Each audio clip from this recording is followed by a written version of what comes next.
Assalamualaikum warahmatullahi wabarakatuh. Perkenalkan, nama saya Fahruazi Albrihaki Dan aku Ziruda. Saya Naila dari kelompok 1 Psikologi Eksperimen. Di sini saya akan menjelaskan tentang metodologi penelitian dan juga hasil penelitian dari jurnal yang sudah kelompok kami review. Untuk jurnal yang pertama itu namanya judulnya Efektivitas Intervensi Psikologi Komprehensif Berbasis Acceptance and Commitment Therapy untuk meningkatkan psychological well-being. Latar belakang penelitian ini didasarkan pada tingginya penyalahgunaan narkoba yang tidak hanya berdampak secara fisik tapi juga secara psikologis, terutama pada warga binaan lapas yang mengalami kecemasan, kesepian, pesimisme, dan kesulitan beradaptasi. Kondisi tersebut menunjukkan rendahnya psychological well-being. Padahal hal ini penting untuk membantu mereka memperbaiki diri dan kembali ke masyarakat. Oleh karena itu diperlukan intervensi yang tepat, yaitu acceptance dan commitment terapi atau ACT yang berfokus pada penerimaan diri dan komitmen untuk berubah, untuk melihat apakah dapat meningkatkan kesejahteraan psikologi mereka. Identifikasi variabel pada jurnal ini terbagi menjadi dua, yaitu variabel bebas, intervensi psikologis berbasis ACT, yaitu konseling kelompok, plus psikoedukasi. Yang kedua, variabel terikat psychological well-being atau kesejahteraan psikologis. Hipotesis dari jurnal ini yaitu yang pertama, intervensi berbasis acceptance and commitment therapy atau ICT dapat meningkatkan psychological well-being warga binaan. Yang kedua, intervensi ICT dapat meningkatkan pemahaman peserta terhadap materi yang diberikan. Dan yang ketiga, intervensi ICT dapat memperkuat komitmen peserta untuk tidak kembali menggunakan narkoba.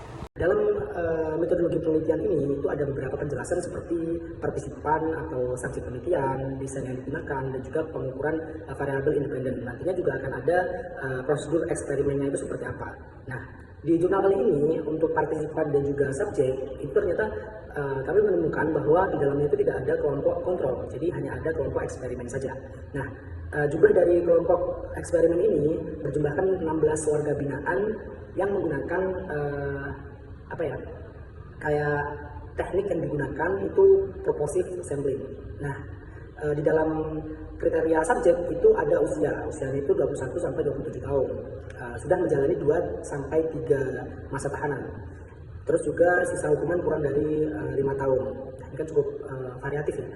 Terus desain yang digunakan itu penelitian ini menggunakan one group design dan juga tepatnya one group pretest post-test design. Jadi di mana saya sudah menjelaskan dari awal tadi, hanya ada satu kelompok saja, tidak ada kelompok kontrol. Jadi kelompok yang sama diukur sebelum atau pretest dan juga sesudah atau post-test. Dan dalam pengukuran variabel independen itu pengukuran itu dilakukan menggunakan skala psychological well-being yang berjumlah 28 itu valid, yang sudah teruji validitasnya dan juga reliabilitasnya. Dan pengukuran dilakukan sebanyak 2 kali. Kenapa kok 2 kali? Karena ada pretest, ada post-test. Pretest untuk mengetahui bagaimana kondisi awal, post-test untuk mengetahui, untuk melihat setelah intervensi dilakukan. Nah, gimana sih prosedur eksperimennya itu seperti apa? Prosedur eksperimennya itu tahap persiapan. Istilahnya kayak peneliti melakukan perizinan, menentukan partisipan sesuai kriteria atau belum, serta menyiapkan alat ukur dan modul intervensi. Pelaksanaan pretest untuk mengukur kondisi awal psychological well-being peserta. Pelaksanaan intervensi itu selama 4 minggu atau 4 sesi dengan pendekatan ACT yang meliputi sesi pertama pengenalan dan pelatihan komunikasi asertif, sesi kedua psikoedukasi atau peningkatan kesadaran diri atau self awareness, yang ketiga itu ada konseling kelompok atau penerimaan diri dan juga teknik regulasi emosi seperti butterfly hug. Nah, yang sesi keempat itu refleksi diri melalui journaling dan juga penulisan surat untuk diri di masa depan.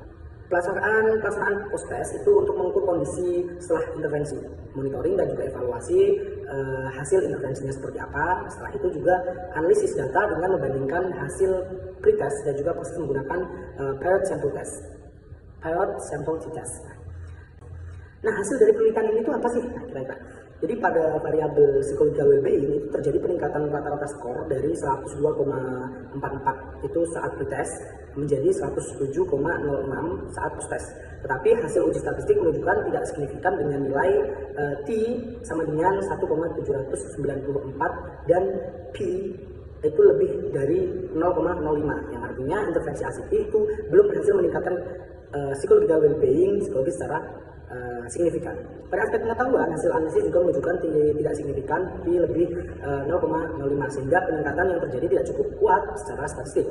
Pada aspek komitmen, terdapat peningkatan yang signifikan dengan nilai T sama dengan 6,455 dan P sama dengan 0,000. Atau kita bisa bahas P kurang dari 0,05. Yang artinya intervensi berhasil meningkatkan komitmen peserta untuk tidak menggunakan narkoba. Jadi nilai efek size sebesar 0,465 yang menunjukkan bahwa pengaruh intervensi berada pada kategori kecil hingga sedang. Jadi kalau misal kita analogikan itu psychological well-being itu sama halnya dengan naik tapi tidak signifikan naiknya. Pengetahuan juga tidak signifikan, komitmen kalau terkait komitmen signifikannya meningkat, istilahnya seperti itu. Lalu untuk yang jurnal pertama terlebih dahulu. Kesimpulannya dari jurnal yang pertama adalah intervensi psikologi berbasis ACT tidak memberikan pengaruh yang signifikan terhadap psychological well-being pada warga binaan. Namun tetap berpengaruh signifikan dalam meningkatkan komitmen dari warga binaan ini untuk tidak kembali menggunakan narkoba. Jadi mungkin bisa dipahami intervensi ini mungkin belum cukup efektif untuk pada tujuan utamanya, tapi tetap memberikan manfaat pada perubahan perilakunya seperti itu. Adapun kelebihannya adalah menggunakan intervensi yang aplikatif ACT tadi, terus menggabungkan konseling kelompok dan juga psikoedukasi, juga menggunakan pretest post-test.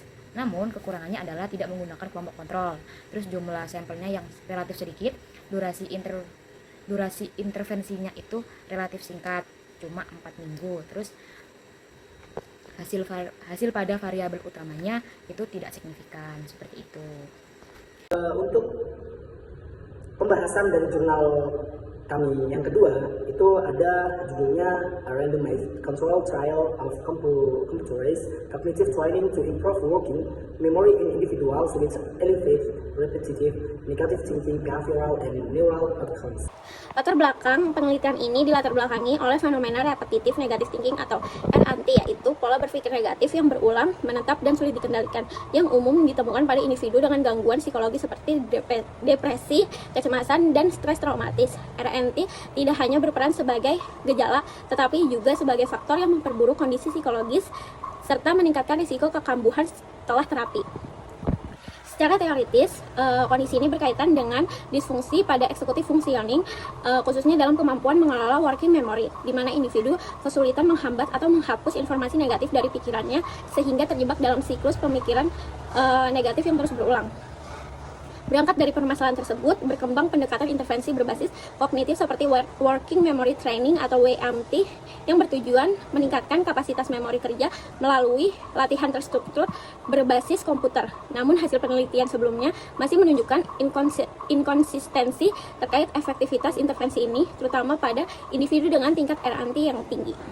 Identifikasi variabel pada penelitian ini terbagi menjadi 3, yaitu variabel independen yang berisi Working Memory Training atau WMT dengan 2 variasi, 8 sesi pelatihan dan 16 sesi pelatihan. Yang kedua ada kelompok kontrol wishlist group.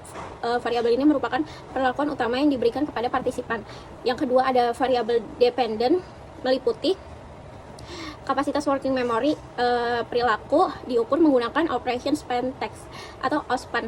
Yang kedua ada aktivitas neural atau otak diukur melalui fMRI pada area frontoparietal. Yang ketiga ada kemampuan kognitif umum atau Fluid Intelligence diukur dengan NIH Toolbox. Yang ketiga ada variabel kontrol, meliputi usia, diagnosis gangguan seperti depresi, kecemasan, PTSD, tingkat pendidikan, dan kondisi baseline peserta. Variabel kontrol ini digunakan untuk menjaga validitas internal penelitian. Hipotesis penelitian ini dibangun atas beberapa hipotesis utama. Pertama, diasumsikan bahwa working memory training akan meningkatkan kapasitas memori kerja secara signifikan dibandingkan dengan kelompok kontrol. Dan yang kedua, pelatihan ini juga diperkirakan akan mempengaruhi aktivitas neural di area frontoparietal yang berkaitan dengan fungsi kognitif. Nah, di dalam jurnal ini itu metodologi penelitiannya itu menggunakan pendekatan kuantitatif, sama halnya dengan penelitian kami yang pertama. Namun penelitian kami yang pertama itu diambil dari jurnal nasional dan ini penelitian kedua itu diambil dari jurnal internasional. Nah, penelitian menggunakan pendekatan kuantitatif dengan desain eksperimen berupa randomized control trial atau RCT yang merupakan salah satu metode paling kuat dalam penelitian ilmiah. Jadi sebanyak sekitar 73 partisipan yang memiliki gangguan mood, kecemasan atau stres, traumatis serta tingkat RNT yang tinggi dilibatkan dalam penelitian ini. Jadi hasil dari penelitian ini itu menunjukkan bahwa intervensi working memory training itu memberikan dampak yang signifikan terhadap peningkatan kapasitas memori kerja partisipan yang mengikuti pelatihan, menunjukkan peningkatan performa yang lebih tinggi dibandingkan dengan kelompok kontrol. Dari eksperimen ini itu menggunakan kelompok kontrol dan juga kelompok eksperimen. Jadi kayak pelatihan ini tuh terjadi, istilahnya kelompok eksperimennya itu lebih mendominasi daripada kelompok kontrol, istilahnya seperti itu. Jadi menunjukkan bahwa penelitian ini memang benar-benar relevan, istilahnya dapat mengurangi tingkat stres, istilahnya seperti itulah. Kesimpulan untuk jurnal yang kedua. Jadi kesimpulannya dari jurnal yang kedua adalah bahwa working memory training itu merupakan intervensi yang efektif dalam meningkatkan kapasitas memori kerja serta efisiensi aktivitas neural pada individu dengan tingkat RNT yang tinggi. Sehingga intervensi ini juga menunjukkan potensi dalam meningkatkan kemampuan kognitif secara umum. Meskipun demikian, peningkatan jumlah sesi pelatihan tidak selalu menghasilkan manfaat yang lebih besar, sehingga perlu dipertimbangkan kembali efisiensinya dan beban peserta dalam menentukan durasi intervensi. Namun secara keseluruhan, penelitian ini memberikan kontribusi penting dalam pengembangan pendekatan intervensi berbasis kognitif dalam bidang psikologi klinis. Kelebihannya adalah penelitian ini memiliki beberapa kelebihan yang menonjol, di antaranya menggunakan desain eksperimen yang kuat sehingga mampu menghasilkan temuan yang valid secara internal.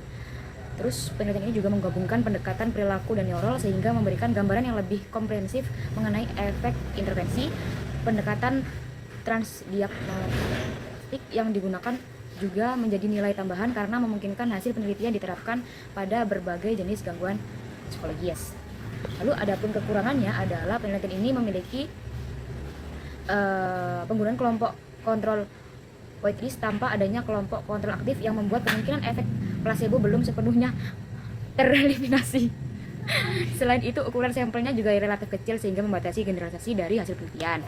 Penelitian ini juga lebih berfokus pada outcome kognitif dibandingkan outcome klinis, sehingga dampaknya terhadap penurunan gejala psikologis belum dapat disimpulkan secara kuat. Mungkin itu saja penjelasan dari kelompok kami.